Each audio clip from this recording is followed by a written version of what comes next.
My name is Naeem Lakhani. I'm the founder of TFT. Um, I've been a serial tech entrepreneur turned investor. And on that journey, I went from trading efficiency and money, building technology, to realizing that wasn't particularly satisfying. And maybe I should be doing something with purpose. And what should that purpose be? That led me on a journey to figure out what kind of complex problem I wanted to solve using technology, but still do something that felt worthwhile. And it didn't take very long after some digging to really figure out uh, the intersection of a lot of world and complex challenges is in the food and agricultural system. So I started investing about a decade ago across technology in general, about 6 years ago, particularly in this space. And after a few name changes and a few revisions to our thesis, we became TFT Ventures, which stands for the first 30. Um, and I know at least 43% of us feel like that's a pretty interesting part of the soil. So I'm glad we're aligned there. Um, and the first 30 centimeters of soil is super interesting. It's where change start. Regenerated soils can improve crops, biodiversity, water quality, captures carbon, cools the planet, increases nutrient availability. I thought this is a gold mine. Um, there's answers here to so many questions. There's so much opportunity and so much more that clearly soil health leading to planetary health is a venturable, disruptive, investable area. The soil is the most undervalued asset on the planet, and restoring soils is an ecological imperative and the greatest opportunity of our lifetime. This is what I started going around talking to investors about. Also quickly realizing that what we were missing was good data to talk about these potential solutions, to talk about even the problems, but then also the potential solution. But this is, meeting investors, talking about soil health, leading to planetary health, and with the pretty standard, maybe impact pitch, which is the doom and gloom pitch. We have 40 to 60 harvests left. We're all going to die soon. We're exceeding the planetary boundaries. We use 1.7 Earth's worth of resources. We're dwindling, and we need to invest in this space. It's worth everything. Um, do you think that worked really well? No, and it's still the narrative that a lot of the space uses to try and incentivize people to care about what we're doing. But the doom and gloom pitch doesn't work great. Thankfully, though, some catalytic investors, some people understood and were aligned with that. And I had some family offices who really decided to get behind and help kickstart my journey. So that was great, but it didn't get us very far. This was basically what I got. Um, an investor on the other side saying, "Hey, guy, I'm already a functioning, high functioning depressed person. I don't really need the doom and gloom story. I don't really have any money for you." Okay, fine. So I said, "Okay, finance bro. I still think soil is the most undervalued asset on the planet, but I'm going to take a little bit of a different approach. Let's talk about money. 50% of GDP is underpinned by nature. So that's something like $60 trillion of human measurable progress is underpinned by nature. There's some value there. Let's talk about that. Or the unaccounted for ecosystem services is $125 trillion. So I started getting a much better response. So a little bit reframing. It's not about doom and gloom. This is an economic opportunity. And we are an impact investor, but we're unapologetic about it because we do think that this is actually a massive economic opportunity. And so I got a better response. Some more investors wanting to join the journey for soil health. And of course, I couldn't stop there. So I said, "Oh, I'm getting more people. So actually, um, there's more to it." The Holocene era actually started 11.7 thousand years ago. We had the last maximum axial tilt towards the sun, and 7,000 years later, we had some stability on the planet, and the planet provided us abundance. We started to progress as humans, but now our progress has gone too far, and we're endangering that abundance. We're endangering that stability. We're not going to reach Holocene 2.0. So it's not a $125 trillion problem. It's an infinity trillion-dollar problem. What kind of response do you think I got from that? Okay, nerd. Let me write you an infinity trillion check and you go save the world. Spoiler, I did not get infinity $1 trillion invested into my fund. So then I look back at the way we were telling the narrative, and we were talking a lot about soil health. We were talking about planetary health. Planetary health is often discretionary spend. You have to have enough money to not care about your own problems, to start caring about future problems. And humans aren't very good at that. We don't look 100, 200, 500 years in advance and think about how we solve these problems. This was beginning to become an issue that we saw. We had reached the audience of people who cared about this, and we needed to get more people involved, and we needed to tell them a better story. So what other problem were we solving for with soil health, human health? And that's a problem everybody can relate to. That's, do you want to live longer? Do you want your kids to live longer? And do you want your food to taste better? All of those things are also solutions that come out of human health. And it's a massive problem. Our health span lags a decade behind our lifespan. It's a massive economic problem as well, and it's costing millions of lives. So food system transformation, starting at soil health, is actually an opportunity in the healthcare space. So we reframed the way we were talking also about the solution that we were delivering to the agri-health system. It wasn't agri-food anymore. And we believe that system is actually the most valuable industry economically and ecologically, and it will turn problems into solutions. And so what we look at now is from soil health to plant health to animal health, ultimately leading to human health and planetary health. And it still starts with this slide that starts at the soil. So I can continue to use this slide, which is great because I don't like building presentation decks. And I also have some really cool advisors, Shani and Kuhn, who are around. So I get to keep them as well because we're still doing the same stuff. And now the finance pros can understand this slide. You know, $7 trillion agri-food system that exists, but now we're talking about a $20+ trillion agri-health system with new stakeholders who can come to the table. And this has really kind of transformed the narrative that we have with different people. And we still get to do the same thing, but talk about a much bigger solution. And what we do at TFT is invest in the technologies that enable this paradigm shift, the digital infrastructure, the data, and the intelligence that are driving this change. And aside from all the macro and meta things like the world is ending and we need to reprice nature, there's also technological tailwinds behind us. AI is actually going to be, we think, a massive tool. And timing is everything. It wasn't so long ago, it was very difficult to get data from the field. IoT was super expensive. Now the cost of computation has come down incredibly. Farmers are connected even in remote places in the world, not everywhere, but very much in remote places. So there's a lot of opportunity to bring this technology to drive the kind of investing we're doing. So what the first 30 does is invest in technologies that connect soil, plant, animal, and human health together to unlock economic value. And I wanted to take you through that short narrative, only because it's often hard to articulate the value in what we do.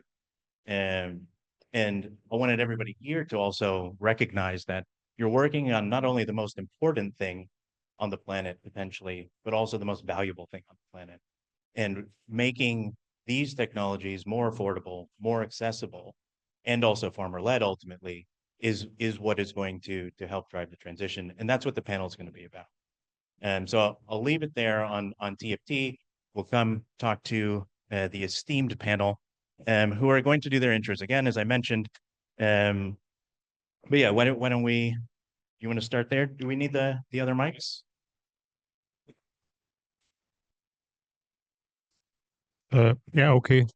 Yeah, I can briefly introduce myself. I'm Mogens Greve. I'm a professor at agroecology in Aarhus University. I'm basically a soil mapper before computers even. So I was trained delineating soils on a map, transversing the landscape with a soil auger. So that was how we generated a lot of the data we actually use now in our AI algorithm to generate new soil maps. So modern soil mappers, they tend to be data scientists. A few of them actually has soil experience, but it's an interesting thing that we need to learn these young people soil science again. I'm responsible for national soil databases we have pretty good soils data in Denmark, and we publish soil map on a regular basis. When I was young, we got a new soil map every generation of soil scientists. Now we get every season almost a new soil map. And that poses a problem. I would like to discuss that a little bit more. We're discussing accuracy of soil maps, and I think that poses not only a practical, it also poses some ethical problems with the actors and the users of soils data. So I would like to discuss this with the rest of you. Okay, so you just listened to me this morning. So I'm Claire Chenu. I'm a researcher at INRAE, or National Institute for Research in Agronomy and Environment, and professor at AgroParisTech, a technical university in agronomy and life science. And I am a researcher on soil carbon dynamics, on the processes that regulate persistence of organic carbon at the scale of the microbial habitat. So very different scale. And so I am leading the AJP soil and became increasingly involved at the science to policy interface. I'm not at all a data person, not able. I replied negatively to most of the Slidos that were sent, but I'm absolutely convinced that we need to train the younger generation, than me at least, to be fluent in data management. And I am particularly concerned in the fact that I think that we have in Europe a lot of data on soils, maybe not always of the same quality, for sure not well. The ontology is extremely variable, maybe not acquired in the best conditions, but we have a lot of data. And for me, it's a challenge to make it accessible. So the data from long-term experiments, for example, we inventoried that we have more than 250 long-term experiments on agricultural soils, on annual crops. That's a lot. And the data is generally not accessible. So there's really a cultural shift to make, and we need to help the people in charge with these long-term experiments to put the data in computers and make it accessible, to be rewarded for the work they did. But there's also all the data that farmers have because they made analysis of their plots. And again, it remains in their property. Well, it's good. We have to protect, as GDPR, we have to protect them, but it exists. It's a pity. And all the data that has been acquired for impact studies, when you want to urbanize or to construct a road, quite often it's public money, taxpayers' money that is being used to pay for companies to make analysis of biodiversity of soil. This data is lost in most of European countries. So for me, yes, one of the challenges ahead is to try to make all this data accessible, usable. Perfect. Hello, everybody. My name is Fabio. You have just seen me speaking. I am a human. Like, maybe it's necessary to say that in AI times. And I'm a mechanical engineer from a background, work for climate farmers. For the last 5 years, I'm very involved in European projects. My personal mission is to transform or create a revolution within the agri-food system in Europe, and work together with actors, farmers, land managers, to support them in their process. And I think my motivation for being here in this panel is to not oppose technologies and solutions on farmers, but to co-create and work together with them. We have been working, and this was not part of my story before, we have been working on a carbon credit program over the last 5 years as climate farmers, because we saw the need for bringing a financial product to the market in order to financially support farmers. It's very difficult, it's very competitive, and if you want to swim with capitalism, capitalism is going to smash you, and this is what we also realized. So we don't want to oppose anything, we want to co-create, and this is why I'm here. Hi, so you also had heard my talk just before. So I'm Sonia. I'm a CTO and co-founder of DigitServe. where we have developed the soil enzymatic activity reader and currently developing also solutions for farmers and land users. And I have to say, I second all of my predecessors, especially about the data accessibility. So if you want to build products, well, there has been so much data created, and it's incredible that we don't have it. I mean, we should be able to swim in this. We model it, try it, and then build new maps, better maps, and then talk to people. And that's what I like to do. I like to hear other people problems. So I'm also here in the panel, very happy to hear what the problems you bring up and how we can address them. Great, thanks. Thanks for all your, thanks for being here. Hopefully we will hear from people, not just about the problems, but I get some of their opinions and if there will be problems. But oh yeah. Yeah, so I guess we're gonna go into Slido. We're gonna use that as kind of the discussion format. So yeah, get your phones out. Is this our QR code? Yeah, so yeah, if you could scan the QR code, get into Slido. I'll give everybody a second or two to do that. This is also just a good check to see who's alive. I can see phones going up. If your phone's not going up and you're dead, raise your hand so we can save you.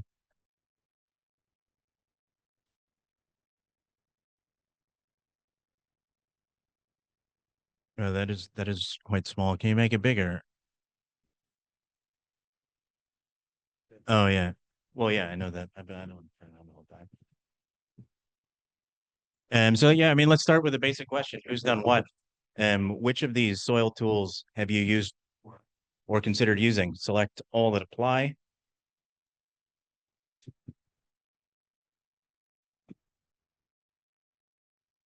Panelists are welcome to play as well, or you can play in your head.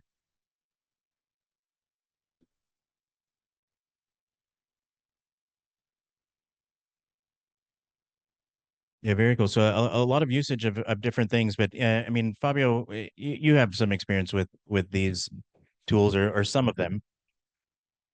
Yes. Yeah, like in benchmarks, we mostly work with lab-based soil analysis.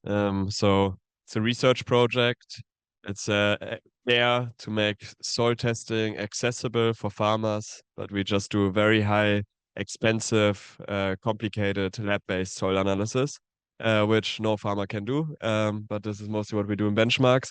Within our startup series, like our startup Grove, we mostly looked at how can we transform the agri-food space with being just digital and not needing to go to the farm. So the other contrast of just doing everything satellite based. So we're like, we're gonna do carbon credit just satellite based, and we're gonna make them as accurate as possible so that they also support decision making. So I went through both of these sites. Now I'm integrating all of them into a solution that we can actually work with as part of benchmarks. Yeah, very cool. Yeah. Sonia, Mogens? Yeah, I've experienced with quite a lot of these thingies. I just want to comment on proximal soil sensing. It was mentioned. I think perhaps it was mentioned before. It can be quite tricky to use, and but it's also really useful. We have a case in Denmark at the moment where there's so much focus on peat soils. You know, rewetting of peat soils is one of the main tools to reduce agricultural CO2 emissions. And we are working hard on this in Denmark, and we actually decided to rewet all of the peat soils. That gives us one problem: is where is the peat soil? And the government wants to tax peat soil now, so that even makes it more. The accurate delineation is then extremely important, and we are getting pushback from farmers now that our present peat map is not sufficiently accurate for this purpose, even though we have really a lot of data on peat soils in Denmark, and we made a sort of a sensitivity analysis on how can we actually improve this. And the only way we can actually get a substantially better peat map is actually using proximal soil sensors. And that can be ATV borne or it can be drone borne.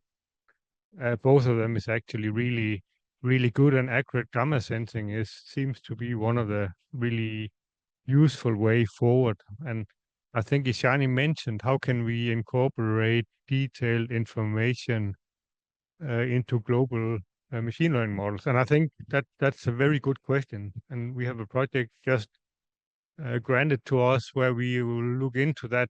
How can we actually incorporate detailed local information into a global model?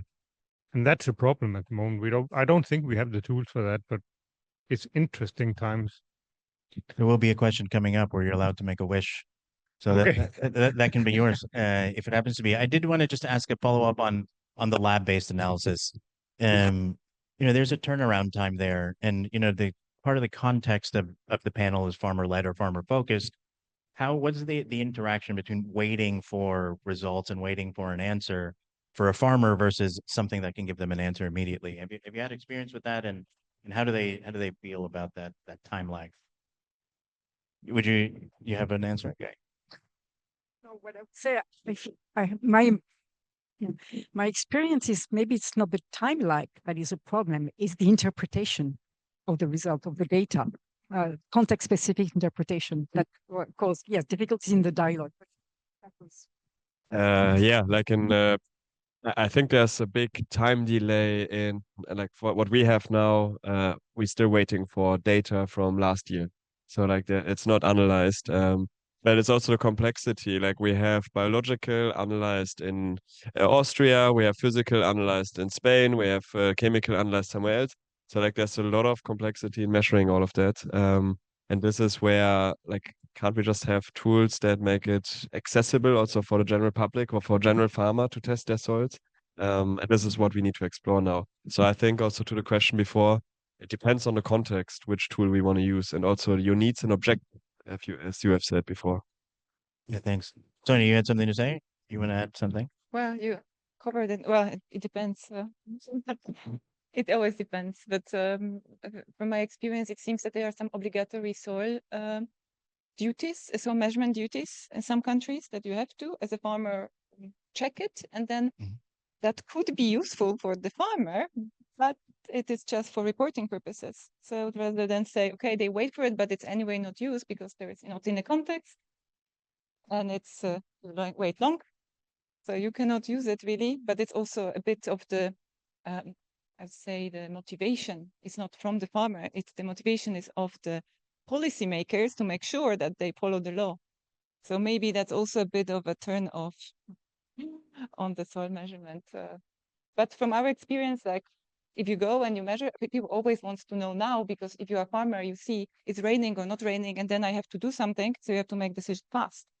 So waiting for the answer a week, it's like, yeah, you just make a decision and go. Don't even get to use the analysis. Yeah. Yeah. I mean, you mentioned context, and we're already on the next question about what outcomes matter the most. Of course, interesting that all of them matter. So I'm assuming there's some context thinking here, but is there one that stands out, or is it really so context dependent you can never say which one matters the most? I think No.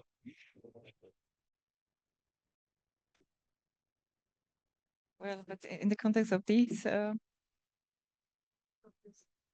we'd say in the context of these, just that better soil health would be ranked first. That's what attracted us all. So, and for me, the other ones, as climate resilience, improved yield, are expected, and access to data insights. That's how technical problems. I think yeah, exactly. And one that is maybe connected to that is missing here is profitability for farmers. I think this is maybe included in time savings or reduced input costs. But if we don't make a business case for farmers with our solutions and the tests that we do, it's not usually worth it. Like we need to actually create a financial benefit for the ones that we work with. Yeah, totally. I think we'll go to the next one unless you're burning. Okay, but of course for me it's to do soil mapping because that's what I do. Yeah, fine. So it's context dependent on the person who's paying for the soil tech. All right, next, just curious about what's out there. What have we seen? We talk about affordable, accessible farmer focused, but some are one, some are two. Are there any that are all three? Have you worked with any projects that are incredible? I mean, let us know. One, we want to know. And to any panelists that have seen something that really embodies all three. You're nodding, Fabio. You recognize some of these? Yeah. I recognize tractors. I'm aware of those. Yeah, Soil Mentor, Vida Cycle is an amazing tool. It's a self-assessment. It's like a monitoring, reporting, verification for farmers that they can use by themselves using their mobile phone. So I think it's a very nice tool. You can compare your data with the surrounding farmers. You get results on how you're good performing, and you can compare them over time. So I think this is a really, really good tool. Yeah, I would. I'm still thinking. Like I have one in my mind, so I'm gonna add. I think we see the Digitsoil ad on the board. Yeah, I just wanted to make sure to say yes there. It's not a project, it's a company, but there's something called social entrepreneurship, and that's basically what we do. So we look for the problem that is worth solving, and farmers are in the center. So I think it also fits in here, and we will not be millionaires on this, I'm afraid, but Billionaires then. hopefully we will make people happy and environment cleaner. It's worth it. Very valuable. I'm working on it. Ah, Oh yes. Who's the I'm working on it? If you're willing to write it, then who is starting a startup secretly? Yeah. We have Cool. coffee after. yeah, let's have a chat. Or you can come up and pitch right now. You get one sentence. Elevator One pitch. sentence. Hey, All right. easy, Give him some bravo. mics.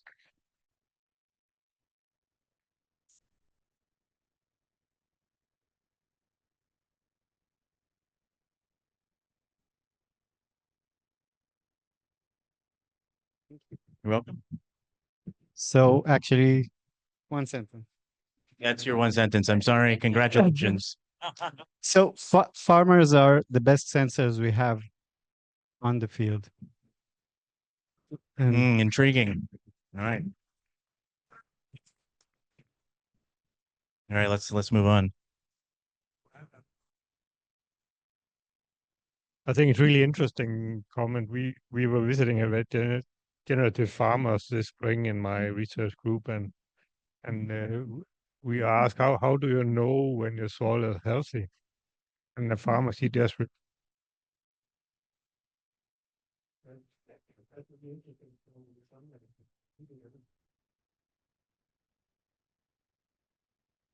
I mean, we can all develop smell sensors. It takes approximately 9 months.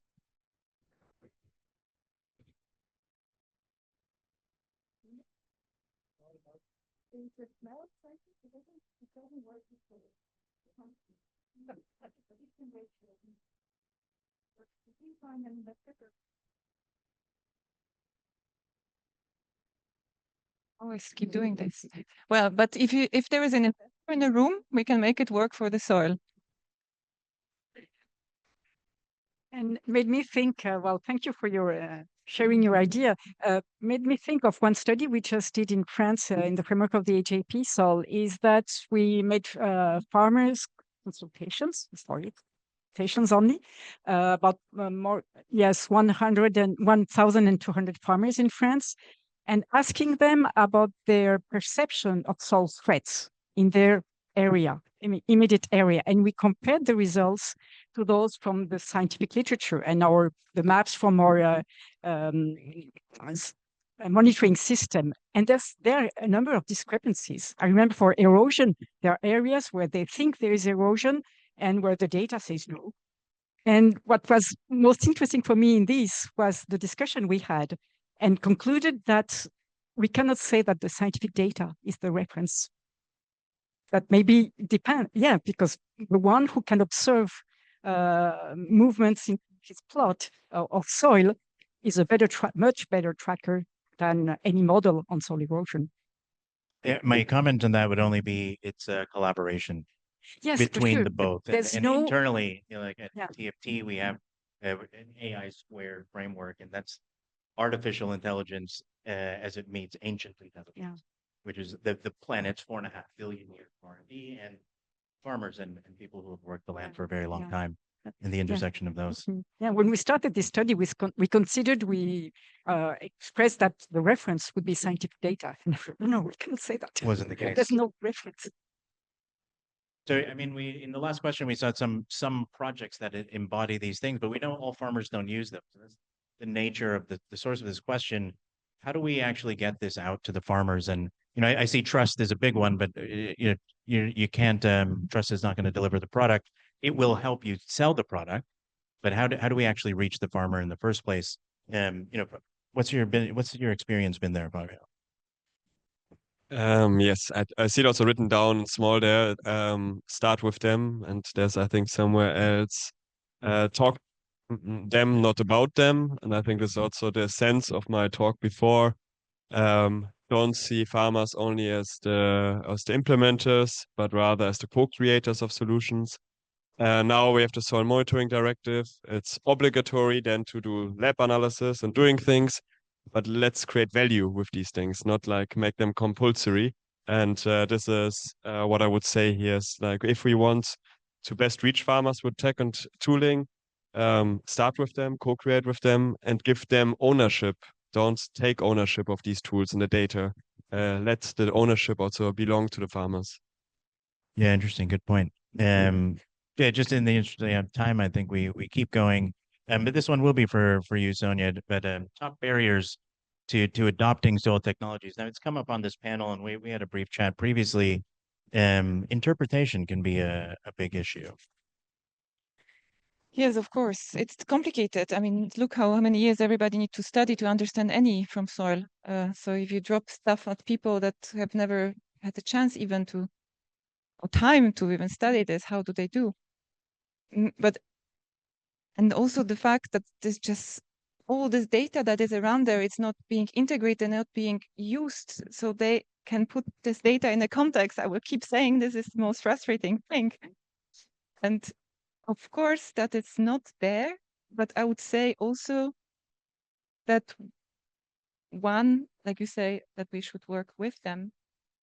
For me, the next step is that it should be kind of integrated into the routines. So if you think, if somebody tells you, I have this problem and I give you an elephant solution, you won't use it because you don't have time, it is too complicated, blah. But if you integrate it into the routine, if you know your people or users enough, then if your solution is good and works and it's integrated into the routine in a way that is not troublesome, then you have it adapted. I mean, Are there not too many solutions? How do you integrate all of the solutions? I mean, it's obviously not possible. So how do you solve for that? well, pick the best one. So Digitoil, basically. well, Oh, yeah. Okay. Of course, it depends on the problem. No, I think Mogens have. I feel you want to. I think implementation, I just briefly touched it before, is really, really critical, and it's not knowledge actually we are missing here. Implementation of the Water Framework Directive has been really slow, and we know a lot of the tricks to reduce nitrogen emissions from farmland. And in Denmark, there has been no reduction in farmland emissions the last 25 years, 0. So it's actually quite frustrating. I think we need to change the way we approach farmers. I think perhaps that the soil monitoring, soil health is more close to the farmer's heart than environmental policies and coastal waters quality. I've had a few meetings with them already this winter, and I can feel it's if we say their soil is unhealthy, it goes into them. So it's critical for them. So I think we have a better chance to reach out to the farmers in soil health than in other environmental issues, actually. Yeah, I totally agree. And at the risk of what I do, which is invest in technologies, you know, I wonder if sometimes is technology overhyped when there are so many, you know, known solutions, knowledge solutions that are already in certain farmers' minds that we just, and we have to share knowledge more than we have to necessarily. Doesn't mean we don't need to innovate. There's a lot of things to innovate around, but the sharing knowledge piece is super important. Yeah, maybe I also just want to react to that because yesterday we spoke about startup, entrepreneurship. Now we speak about amount of soil technologies and tools, amount of data. And I think there's like a lot of this focus on quantity, but like I think we need to improve the quality also of startups, the quality of the technologies that are out there. And sometimes there are already so many solutions. Let's coordinate together and get aligned within industry and science. To bring high quality solutions to the farmers, supported and co-develop with farmers. So it's not just about bringing out again and again new solutions. They're already there. Let's find them. Yeah, and interestingly, I think there's some development that's being done by farmers. Actually farmer-led innovation. What is the workflow for transitioning that into commercial or expanded into more farmers? And I think that's also an interesting question. And some of that might be emergent from your workshops that you hear and see those things. So I think that's also an interesting thing. We've spoken to many farmers. I invented this thing for myself. I have no interest in commercialization. I'm super happy if you commercialize it and you figure out how to get other people to generate value. Yeah, I think there's Fresh Ventures also here, or yesterday was here, and they also do that. Like, how can we bring entrepreneurship to the farm, to the land, and so support farmers with being entrepreneurs. So they would also have a CTO title. And I think this is quite interesting. Like, how can we co-develop that directly on the farm? Yeah, very cool. So this, I think I would like all the panelists to kind of weigh in on a little bit. What next gen soil technology currently excites you the most?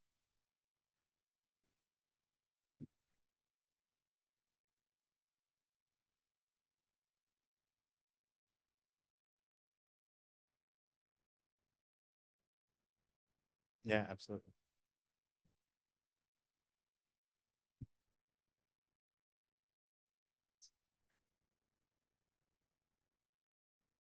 Yeah, enzymes.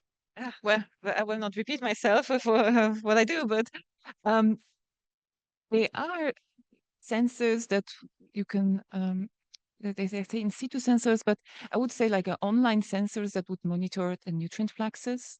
This is something that is, I don't know, May 2025, newest publication I've seen, monitoring of the nitrate online continuously. So you can calibrate your models of predictions of nitrate release. So it's unrealistic to put a nitrate sensor in every field, but if you have enough data of that resolution and you can put enough of them, then you can calibrate your models and you can match it. And then it doesn't exist, but I would also like a phosphate sensors, online phosphate sensors. That would be amazing. And anything really in situ that people can actually check themselves. That always is very exciting.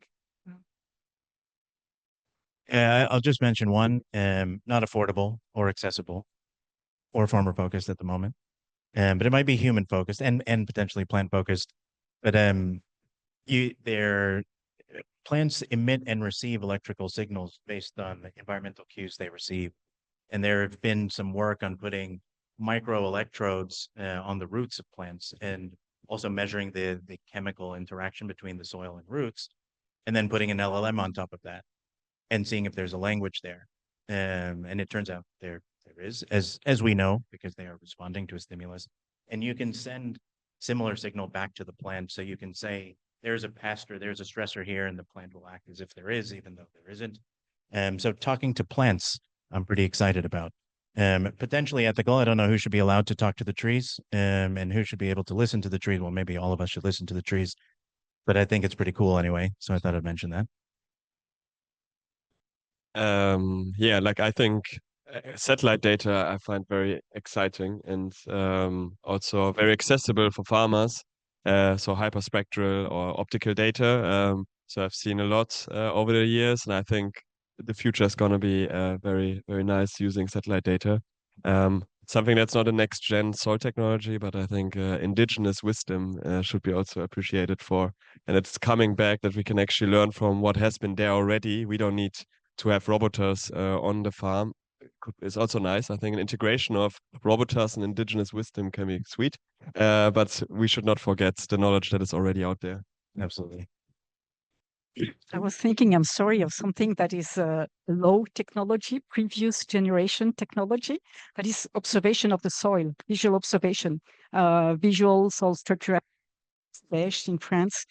This might not be very accurate. You can quantify, but it is a tool for reflecting upon and for learning and for communicating, exchanging between a network. So I think there's so much value. I don't know if having results of eDNA would promote, exchanges among farmers that much than being together observing the soil structure. And you can learn a lot from that. And I think maybe there's progress, even though it's not accurate, not quantitative enough, and low potential. I just have a quick one. If I can, okay, one sentence. Yeah, I'm really excited by drone-borne agricultural sensors. I think that will come quickly and can actually push the precision farming, get that implemented. We really not there, but that might actually help.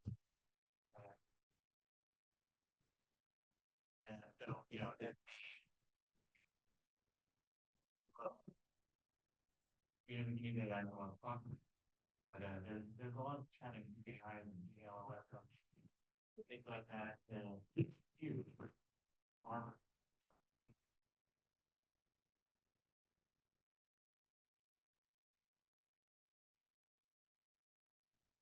Yeah, I actually think they would.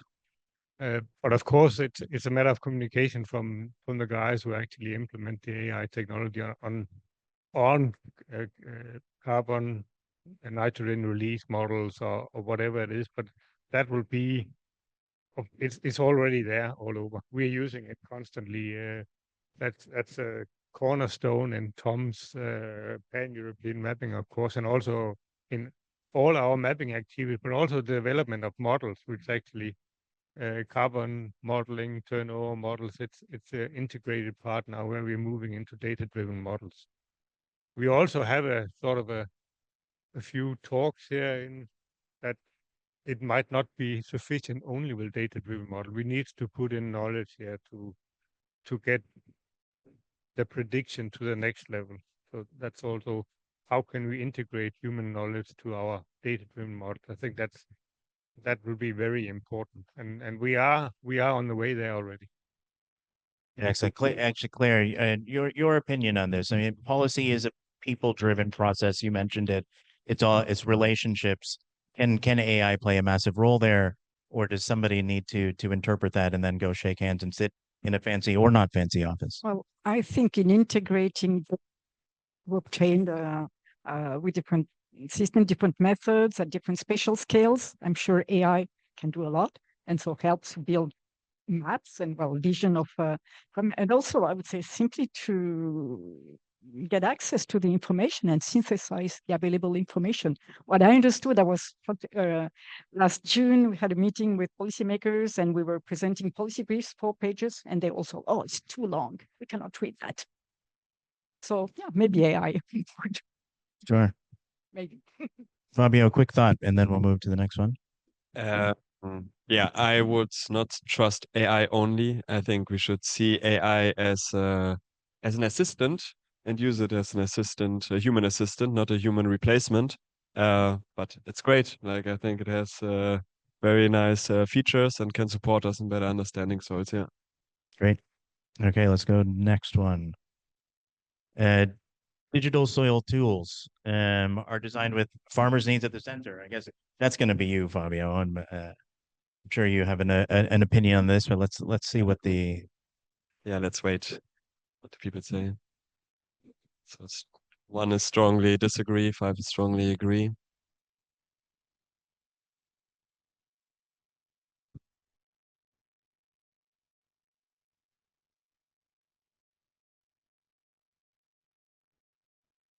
Yeah, like I think also like the question is what are digital soil tools, no? And what is the need for that in that context? So I think if it's a soil tool that supports farmers in their decision process and decision making, definitely a 5, a 105. Like this is where we need to farmers at the center. If it's a digital soil tool for yeah, I just thought about policymakers, but then also it should be the farmers' needs at the center, because if we speak to policymakers, they're farmers are the ones implementing it. But I think there's reasons why maybe other people put 1 or 2. But this is not a should be, this is a today. Yeah. Yeah, exactly. That's yeah. Yeah, so So it's this is not actually so much today, but you think it should be. It should be it all should be 5s. all 5s or all 100s, but like this is actually really good representing how it is at the current moment. state. Yeah, like I can confirm that. I'm interested about a 3% saying 5. Yeah, if you were that person, find Fabio after and Yeah. have a fight. Let's have a chat. We'll do less reactions just to get through more questions. Let's get to the next one. So this came up in the barriers. Cost was up there. But yeah, how do you feel here on the panel? It's we can do some quick responses, but let's also see what the audience thinks. I think, Overwhelmingly too expensive so far. I disagree. Farmers, there's strong economy. It's a big economy in farms. If you look at Danish farmers, it's big companies with CEOs, and they readily buy tractors for several €100,000 for a tractor, no problem. So if they see a technology which can be useful for them in their farm practices, they just buy it. I think that's a I'm big def- question, though. I mean, well, 2 comments there. You can finance a tractor, and it's useful, Yeah. but technology you don't always know, right? Then So that's again, that's one. It has to be useful, yeah, and then keyword. they use the money they need to do it. There is a lot of money in agriculture. I hope so. In Otherwise, I'm screwed. mainstream agriculture, in mainstream agriculture, big conventional farms, they have money. Cool. Let's flip on. Unless any burning response, you can respond while we move on to the next Yeah. one. I think it's too expensive for farmers, and I think farmers have a lot of debts. So like they have money and they have tractors, but from the farmers that I know, from the conventional farmers, they have a lot of debts. The amount of debts that they have, I don't want to have. And yeah, they need to pay their bills. I could just take off, and I also have to pay my bills, but I don't need to pay my loans off. So I think Soltech experiencing it also now in a research project. It's too expensive still, and we need to make it more accessible. Yeah, perfect. I mean, this came up a little bit earlier, and it's maybe a data governance question. But farmers are interacting with these tools, a lot of data being generated, not necessarily being used, which is an issue. But they are often giving up their data. Are they just becoming data laborers in some sense, and are they really the beneficiaries of all the value that will be created from the data they're providing? First answer is in Europe, farmers give data for the common agricultural policy, hectares, cattle, characteristics of their farm, and they get value out of it. So I'm not saying that it's well distributed, that it's enough, etc. But I think for many farmers, it's a lot in their accounting. Well, I think we're good with that one. But interesting responses. But maybe, yes, people in the room were thinking of other type of data, right, in other situations. Maybe just giving data to scientists and having no feedback from that, I would say yes. I'm just gonna. Oh, the Q&A, yeah. I'm just going to request if you did a balance of both to pick something else. I think Tom added that so that you would have an easy way out. But there should not be an easy way out for this. I'm curious. Okay, fine. Ish did it. Not allowed to cop out. Obviously, a balance of both would be great. But which one if you had to choose one?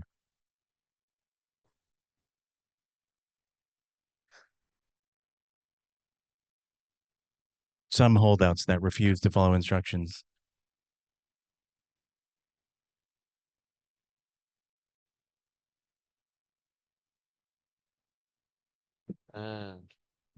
Yeah, fine. All right, simplicity. This is a part of a series, so let's go jump to the next one. Yeah, but I would agree with a balance of both. Yeah, if we speak about Yeah, of accuracy, course. of course. I mean, we can say that about everything. Yeah.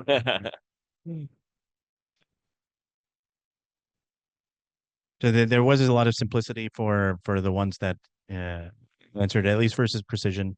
But will simplicity overlook the importance of the local context? I mean, this was kind of what I was alluding to earlier. If there is one tool, if it's simple, if everyone can use it, Yeah. then are we missing the context that makes a difference? Yeah, exactly. Yeah, like we always work with the understanding first the context of the farm and where you placed, what are your objectives, and it's a quite complex process. You need time for that, but then you need to find the balance with the simplicity. Sure. So I think that's actually a really good position that I'm having at the moment, being so involved in research sector, but representing a startup. So finding the balance between the two. Yeah. Yeah, cool. And then the last one in this kind of series, which I believe it's which contexts are important.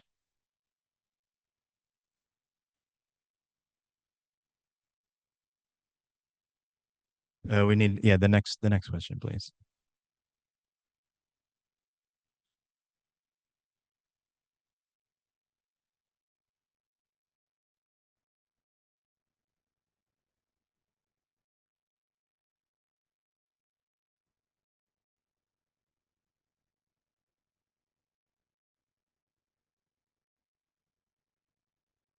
Yeah, or across the globe. Repeat the last question. So Yeah. the question from the audience was if simplicity would change if you look at the scale from 10 centimeters up to 1 kilometer, hectares. Yeah, like if simplicity is seen differently across these different scales and dimensions, right? Agree. Yeah. The opinion? No. You know, it's a scale question, right? Like if you're going to serve everybody, then simplicity is going to generalize things. I think this is also why the soil, if we speak about soil monitoring directive, has quite broad indicators now. Then the national implementation is going to come, then the regional, local implementation. So hopefully on a local level, we're going to be a bit more specific because now it's quite broad still. So we want to, if we look at SCI platform or Region 10, if you heard about them, they come up with like 3 indicators for the globe that I for regenerative agriculture. Great. But let's contextualize them. And this is where projects like benchmarks come in that build cognitive models to understand what is important for which context. So bring key to the complexity. Yeah. Bring simplicity to the complexity. I like it. That's a good t-shirt. Any comments on this? I mean, you kind of touched on it, but yeah, maybe Sonia, you've got it. Which point to consider in designing solutions? Oof. Yeah, of course, it's the but just discussed scale that is not mentioned. That's part of the farm conditions because it's a different solution if you have a 5 hectare of average of Switzerland 14 hectare farm, or if you have a huge Danish CEO run farm. I guess it's a completely different context and different solutions that you need to do, and they integrate also into the workflow differently. So if you have a managers running your farming operations, their solution need to integrate into their practice. And if you have a family farm, it's a different integration. So the context is just so complicated. The system is so complex. There are so many versions that we should be able to somehow cluster it. But size is just one, and then climate is another one, and then soil type is another one. So there would be one could make a mind map out of this. Yeah, I mean, I think there's varying context, and as you said, there's quite a lot of complexity, which just illuminates the desire for simplicity is a little bit at odds with all the complexity that we have to deal with constantly. I think like was like briefly mentioned there or like it differently, but I think also well-being and livelihood is something that it's sometimes not regarded for. So I think that's also important while working with land managers, but also working with scientists and researchers, policymakers. I always see, oh, I'm so overwhelmed. I do it so much. Like, let's regenerate the way that we work. Let's look at how we work, and if we want to change something or transform the system and create regenerative surroundings, let's start with ourselves and stop overworking ourselves. Yeah. Yeah, great. Mogens, let's start with you. This is the wish question. What one soil related challenge do you wish technology could solve for you? If I look at the soil threats across Northern Europe, at least, the one where we have biggest problem in solving is soil compaction. We don't have any solution on that. It's just increasingly getting worse. We know what to do with the loss of carbon. We have techniques for that. But that one, we don't have any techniques. We know what to do with soil erosion, but compaction, we don't know. We don't. To do harvest operation in cattle farms is really heavy machinery there. So I haven't seen any technical solution on this. So that could be really interesting to get a solution on that. Great. Does somebody have a solution for compaction here? It's how to yeah, you got two solutions. Do you want to pitch one sentence?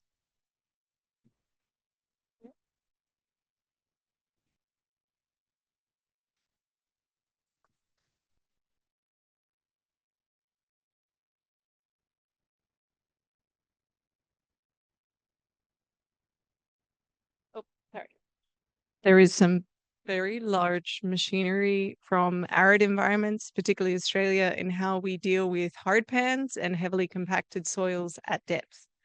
But I take your point. We do need maybe lighter machinery or smaller, more robotic machinery, something like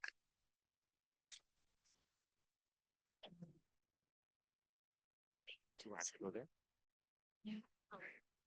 So here as well, with compacted, but with normal tractors, but they have these sort of hands underneath with a little thing like 30, 40, 50 centimeters down. And they make the machine shake so that you create all these little hair fractures. And then they inject herbal ferments. And then not just the place where you opened it, but also 60 centimeters to the left, right, above, below, all of it gets decompacted. So that's a pretty cool thing.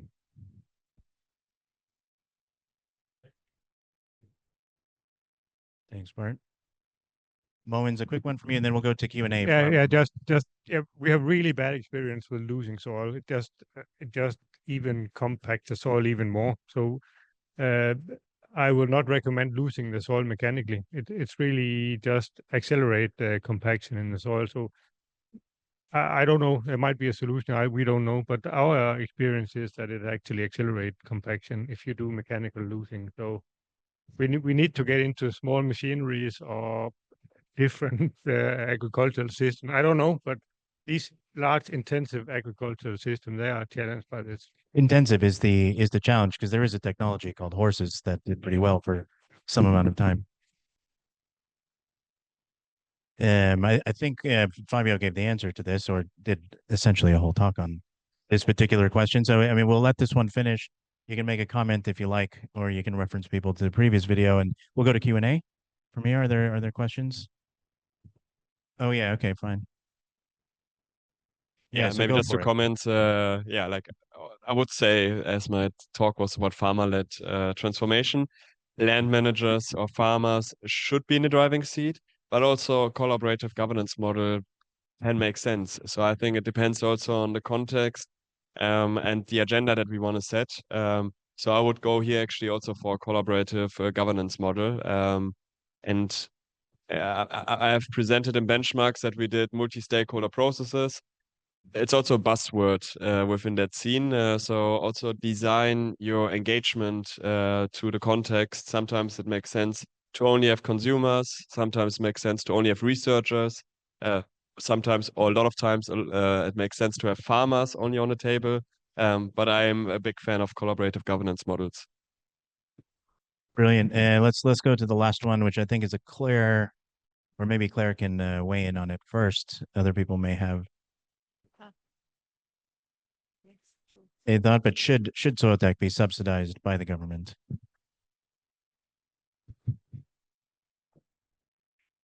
Be careful what you say. I think the audience has a clear opinion. Well, research should be subsidized by the government first. And I don't know, actually. Sorry. That's okay.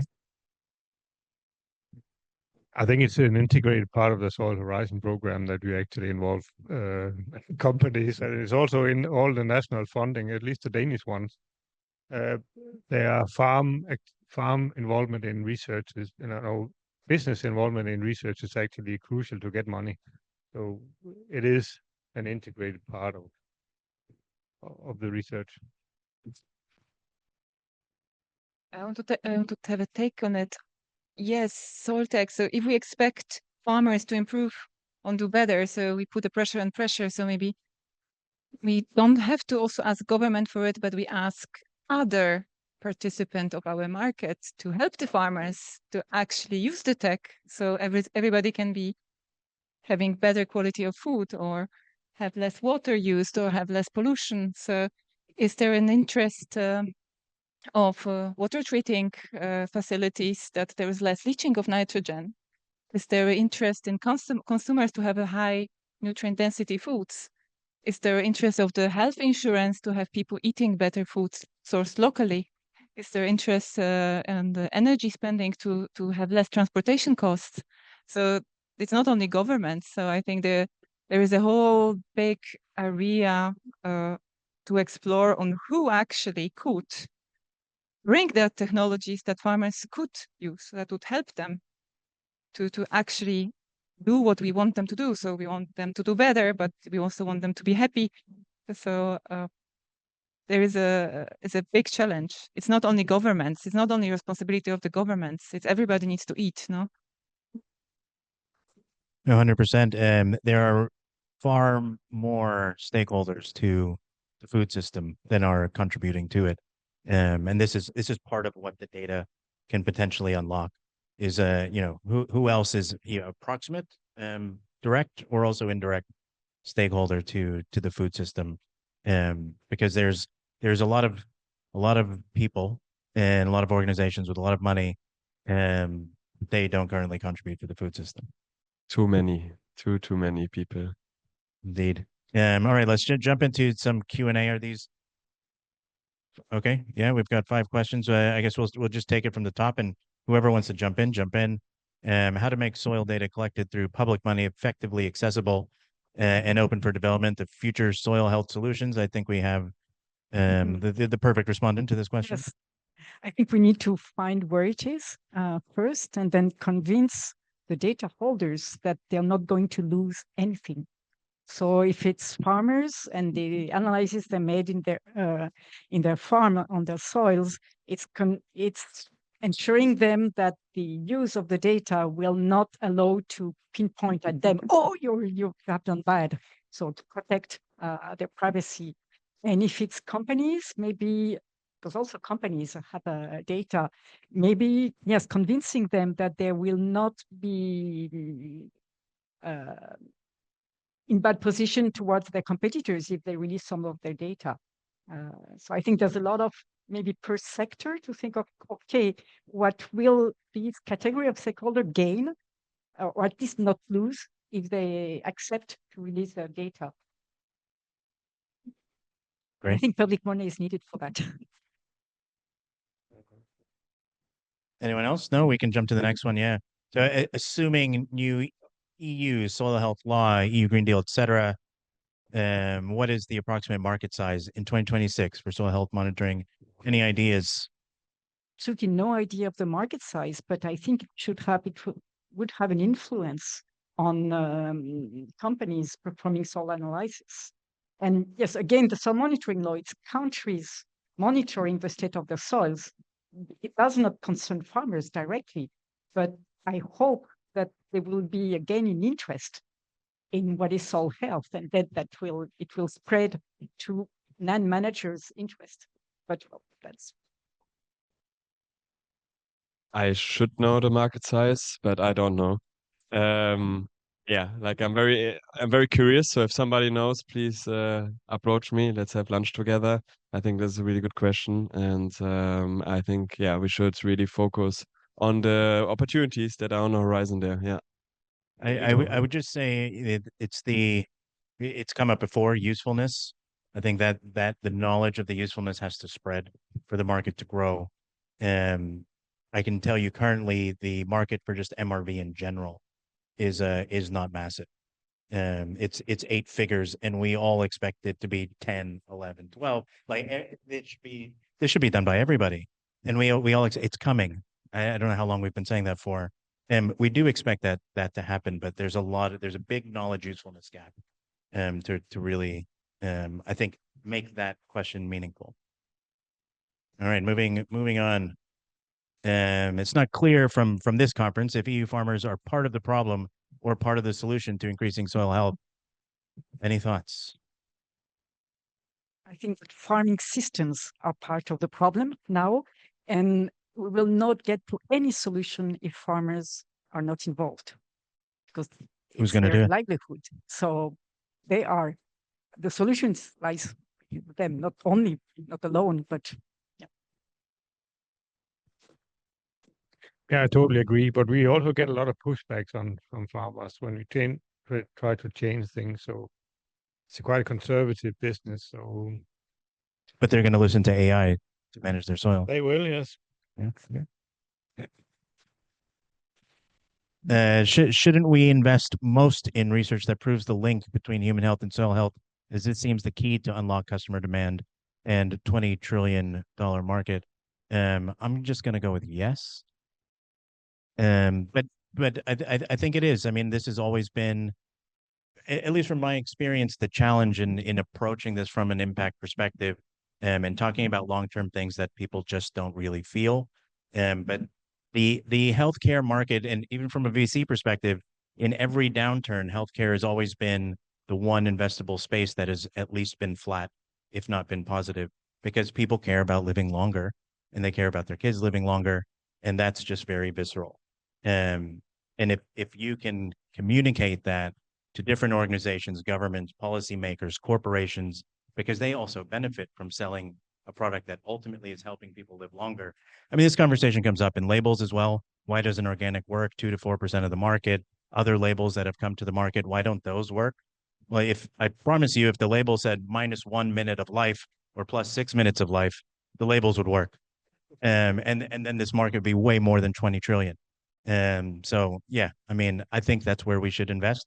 Not just research, but also innovation, entrepreneurship, etc. Any other commentary?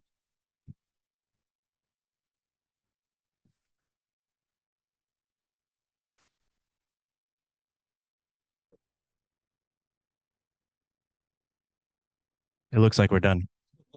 So if you had a question that was on here and you thought it was coming up and you're going to get a great answer, find somebody who you would like to ask that question to.